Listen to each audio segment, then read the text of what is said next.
Help everyone explore new worlds and ideas. Support your PBS station. The HBI is on the move. Drones. These aerial robots are replacing manned planes. They're revolutionizing warfare by allowing us to see and kill from half a world away.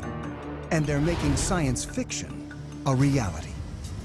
Now, with unprecedented access to drone scientists, engineers, and pilots. Master armed. Nova reveals the technologies that make drones so powerful and the breakthroughs that are leading us into the future. Will drones soon replace even the most sophisticated manned planes and become a part of our everyday lives? It started out as a toy for my dogs to chase. The worry is that we'll have 30,000 drones crisscrossing the sky, accumulating all this information. They generate opposition both overseas and at home. I speak out on behalf of the rule of law. Now, enter a new chapter in aviation history as Nova takes you inside the rise of the drones. 3, 2, 1.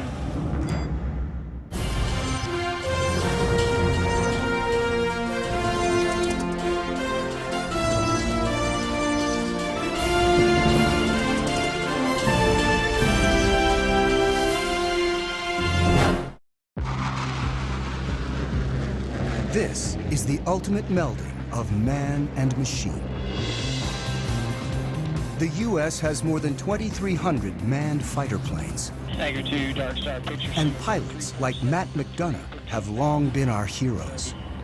The best fighter pilots that I've seen are the ones that can make a quick decision when things are happening very quickly.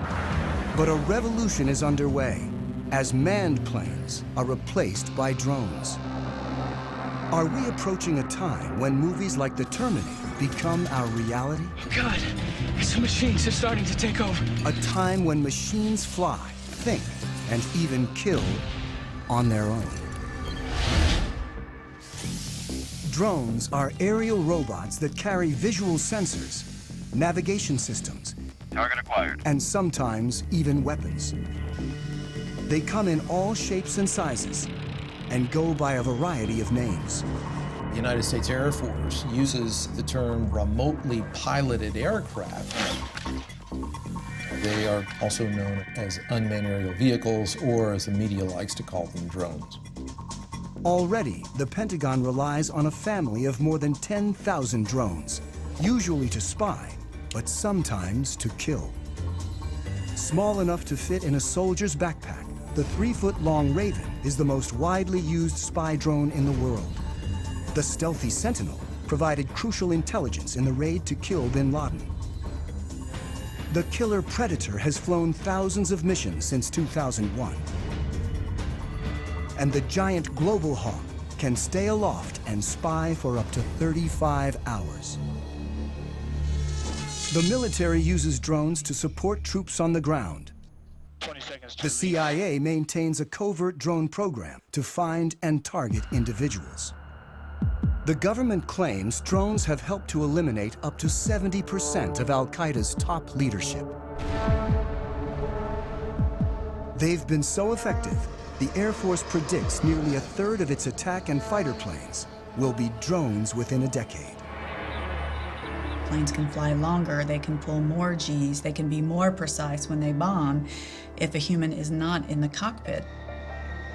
We're entering a new era when the supremacy of even the most advanced planes is being challenged as engineers take the pilot out of the cockpit.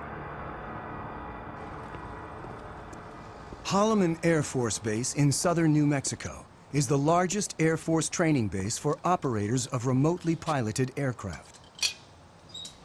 My name is Chad. I'm a captain in the United States Air Force. For security reasons, we've been asked to cover our last names to prevent us from potentially becoming a target of any kind. Captain Chad has flown remotely piloted aircraft in combat for 3 years, and now teaches pilots to fly the world's most famous killer drone. It's known as the MQ-1, or more commonly, the Predator. The Predator has changed warfare, but it's just a hint of what's to come. Where we are in terms of unmanned aerial vehicles is about the same place we were with biplanes right after World War I. We are at the very, very early stages of realizing what the potential of unmanned aerial vehicles are.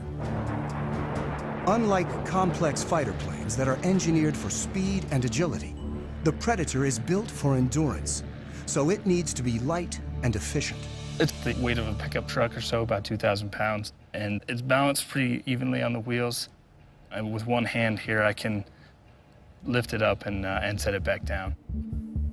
The propeller-driven Predator cruises at only 84 miles per hour, and its four-cylinder engine burns about 300 times less fuel than a fighter jet.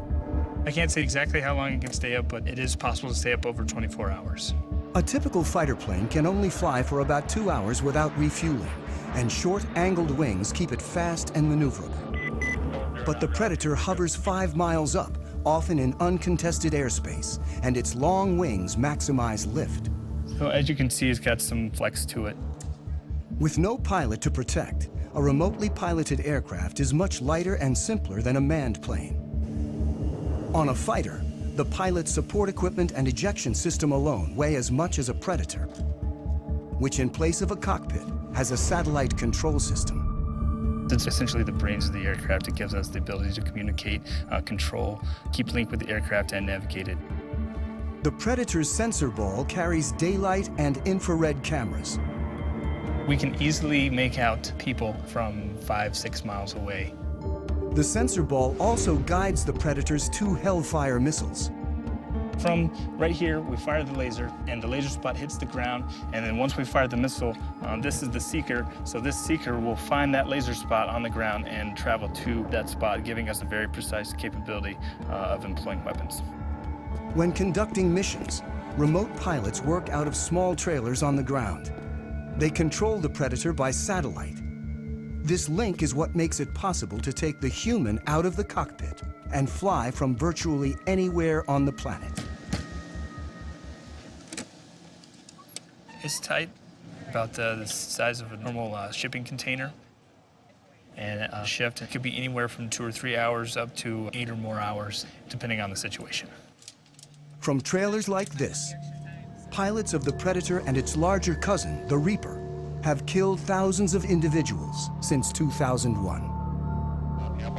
In this clip from Iraq, a Predator pilot sees 2 insurgents firing mortars towards a coalition airbase. He tracks them and finally shoots. Flash. The pilot's role is to support troops on the ground and go after threats while trying to minimize civilian casualties. With such high stakes, pilots like Chad need ongoing training. Today, he'll be flying the Reaper in an exercise 50 miles away in the New Mexico desert. All right, Greg, you're gonna be my HVI. I have Shadow on station. He's gonna be watching you. You're gonna be on a group of former soldiers working for a company called Rally Point will run an exercise in which Chad will hunt down insurgents in a mock village. Or strike you there. Once you die, stay there, drive. 2 will play insurgents, and 1 will be a soldier on the ground communicating with Chad. About to take off now, so we're going to push the throttle up. And there we're up in the air. The training mission offers a rare glimpse into the mechanics of how the U.S. uses drones to support troops and prosecute its war on terror. The goal is to make it as realistic as possible so pilots can avoid mistakes when in battle. They should be checking in here probably in the next 20 minutes or so. It's going to be a MQ-9 Reaper. Check. If they're at 25,000 feet, which they generally work, we're not going to be able to see them at all. It takes about half an hour to reach the mock village. Drones like the Reaper can fly on their own using autopilot and preset GPS locations. But the Air Force still keeps human hands on the controls at all times. People have this concept of either it's a manned plane and the pilot's doing everything, or it's an unmanned plane and it's something out of the Terminator movies. The reality is It's in the middle right now for both the manned and the unmanned planes. Our mind tries to put it in terms of robot or human, but the reality is a mix.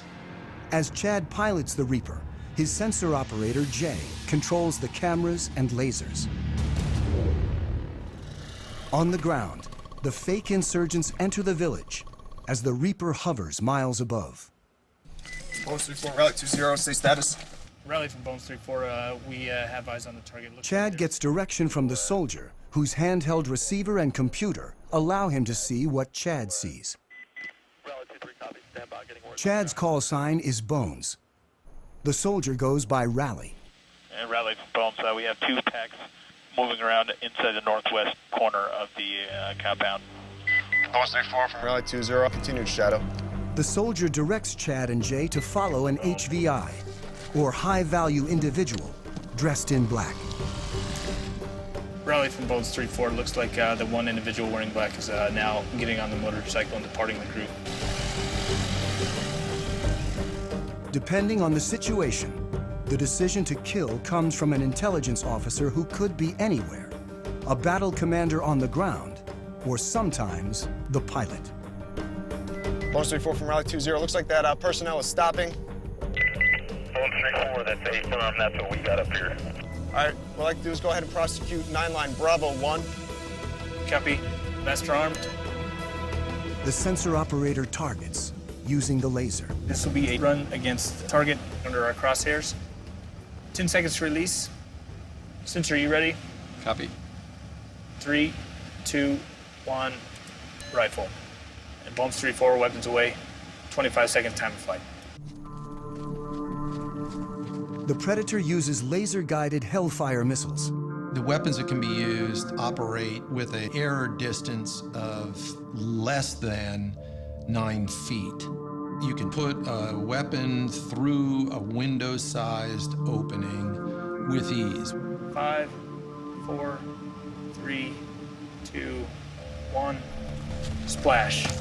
Rally from Bones 09, A-firm, we have splash, standby for BDA. And Bones Rally looks like good splash. Copy, lasers off, and Master Arm is now safe. The efficiency of having a single craft able to find, follow, and eliminate a target like this in real time represents a revolution in warfare. Let's go back to the middle of the last century. During World War II, it took on the order of months to assemble intelligence from a variety of different sources, whether it be airborne, on the ground, to assimilate that information and then determine what targets might be hit. Then it took hundreds of aircraft and literally thousands of bombs to go out and attack a target using that information that had been developed over a period of months. Today, with the capabilities all wrapped up into one vehicle, the Predators and the Reapers in particular, you can accomplish that find, fix, finish cycle in a matter of single-digit minutes. Before the Predator, the military had to design separate aircraft for intelligence gathering and attack. Reconnaissance was key, and after World War II, engineers built ultra-sophisticated spy planes. They went faster and higher than ever before to make sure the pilots and the information they gathered didn't fall into enemy hands. The SR-71 was triple sonic. In other words, it go over Mach 3. Max recorded altitude was 85,200 some feet. And there are several of us that have gone higher than that. Pilot Tony Bavacqua is one of a select group of men to fly the SR-71, a titanium spy plane built